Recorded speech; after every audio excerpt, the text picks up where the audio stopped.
Manag itlog. Nana? Ana. Hello guys. So, a day in my life as a college student nga mama na itulog ko buk anak, gatrabaho pag yung online, pero naiba na nga security guard. Anak ko, grabe hindi ka ulawon. Anak ko, ulit tayo. Umot na lang yun. So, karon nag-eskwela ko karon og online education. Ay, grabe ka kon. Grabe ka hassle. Pagi ko yung mga anak nga. Sige ma, sisidan na panood to, ma. Sige, mama. Mabuhi kong uli, mama. Ma'am. Mm. Ang sa'yo ko ay, kasi, saan ang ito? Side up, side up. Side up, side up. Ha? Side up, side up. Oh, sunny side up. Ow.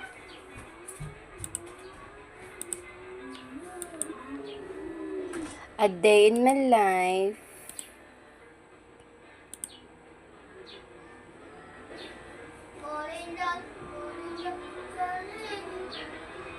Ang mga courses nga gi-eskwelahan, DSBE. So, ang akong eskwelahan is online education sa ama. So, muna siya, ang first term niya is, muna siya, academic units. So, muna siya akong eskwelahan.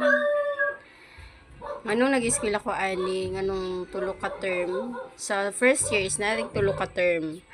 So, second term, ano siya ang first term. So, napa ko sa first term. Sa second term, siya, then na third term. Dayon, dinadayin siya sa marketing management.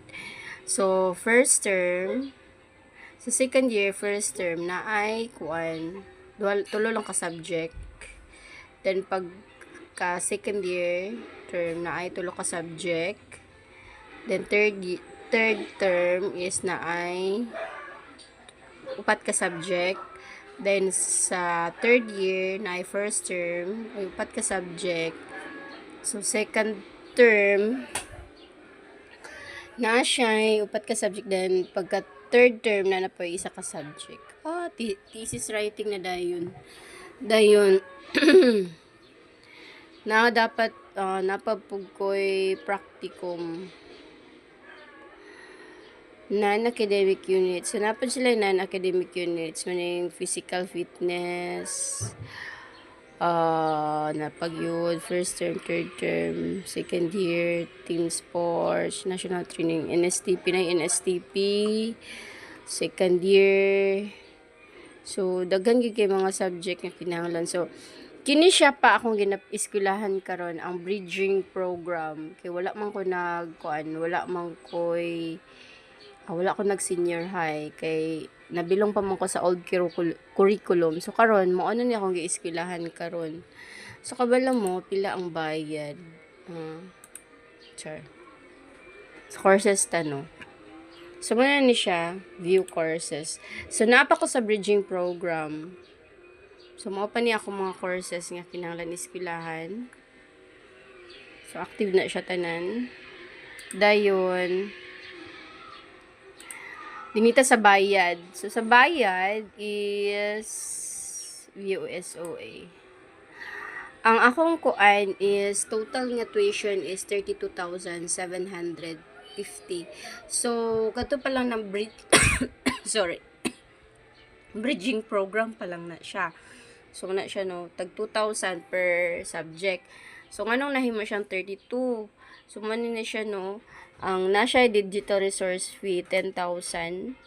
So napoy technology fee undergraduate 8,000, Google fee 350, LMS fee wala ni sa ni siyang kwan, 700. So other fee is 50, 200. So in total 32,000 siya. So nakabayad na ko last through GCash. Nakabayad na ko siya og 8,000. So, man siya ang bayaran nun. Nganong na total man siya nga dapat 32,000. Medyo ni interest siya, ni interest siya kay tungod giten kuan nako siya, giten installment nako siya. So mani ang kuan niya ang monthly, bali dili siya monthly. Kay dili man siya monthly ang payments na siya. 10 terms siya. So ni total gid siya murag 38 na siguro. Yan nakamahal. Ang first pa lang nako nga kuan, first pa lang nako nga bayro nun sa first term tapos first year. So update na lang mo pohon kung unsa na ang nahitabo sa akong pag-eskwela. Actually nadali ra man gid siya. O kabalo kung naa siya yung mga final exam. Kay first year pa man ko, ako kabalon sa yung mga kunani final exam. So dinito mo okay, share na ko sa inyo. Anong marketing management ang akong course? Kay tungod ang akong trabaho is social media manager, then wait lang kanay nag-reply na nagkuan. Wait lang yun. So nganong marketing management ang akong kuan kay tungod I choose marketing management because connect siya sa akong passion, sa akong skills, o siyempre sa akong current work. Dayon I am already working as a social media manager with different clients, lahi-lahi nga mga clients, lahi-lahi nga mga business. So I realize nga ang marketing is not just about selling, it's about understanding people, telling stories, and building trust. So mao gid na ang murag na kakuan sa ko ang anong gi-choose na kong marketing. Ang first gid nako nga course sa una is kuan gyud, education.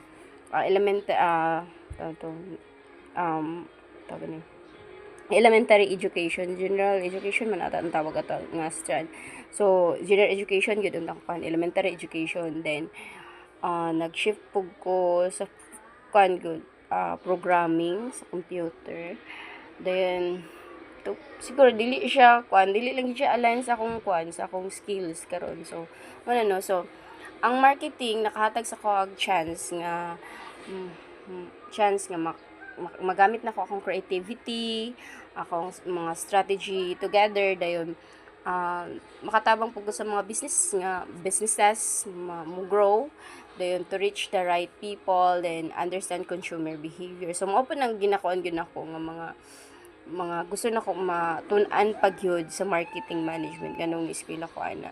So market needs, then use digital tools and trends to create impact, build brands with purpose and heart. Dayon ang course man gud naka-align siya sa akong lifestyle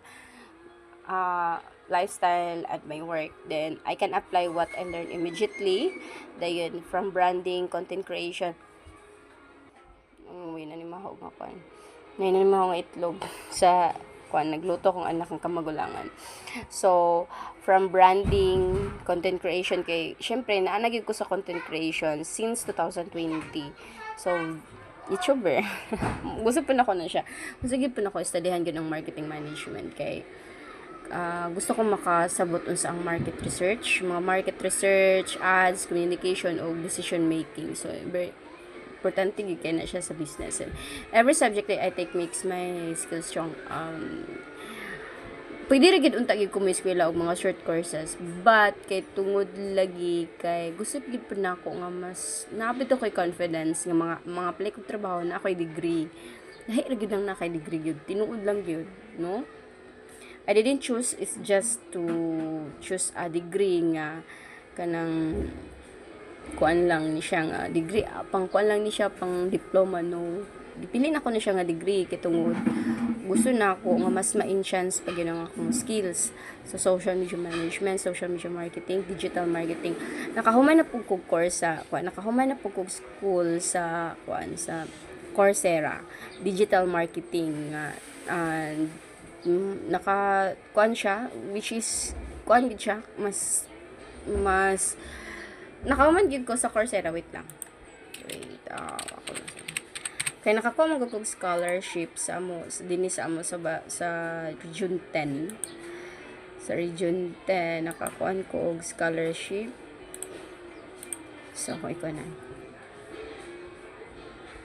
Nga, ang pagpili sa course sa college, kuan siya, dili siya ingon nga, ay, mo na imong course nga kwaon kay mahal og sweldo, no, dili. Dapat, i-align gid mo siya sa imong skills, i-align mo siya sa imong gusto nga passion, ma-align siya sa imong passion. Kaya nga no bitaw, at the end of the day, ikaw ang mo trabaho, ikaw ang ikaw ang magkuha na sa imong kaugalingon, i-apply na nimo sa kaugalingon kung unsa imong natun-an. So mo na siya no, advice sa kadtong mga bagong graduates no, nga kung pili mo course karon, gapamili kuan pa lang mo sa inyong course, please select your pangita atong course nga align sa inyong passions o sa skills inyo.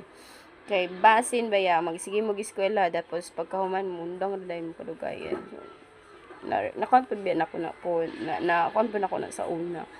Eskwela ko og kanang iduk sa una kay tungod mo siya in demand siya, then align kuan pud siya sa akong trabaho, but I realize nga dili sa ko para sa ko ang education.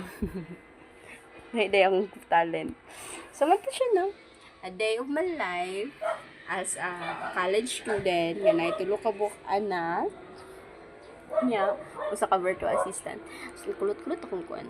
So, thank you. God bless everyone. So, more follow lang mo sa mong pages sa The Achievida o sa taging kong mga channel kay Felix J Crypto. It talks about crypto, finances. Then, napugkoy The Achievida, family about family. So, mga din ako gina-upload ako mga updates. O Joy Achievida SMMs. Joy Achievida Social Media Manager. So, that's all. Thank you and God bless everyone. Have a good day. Bye.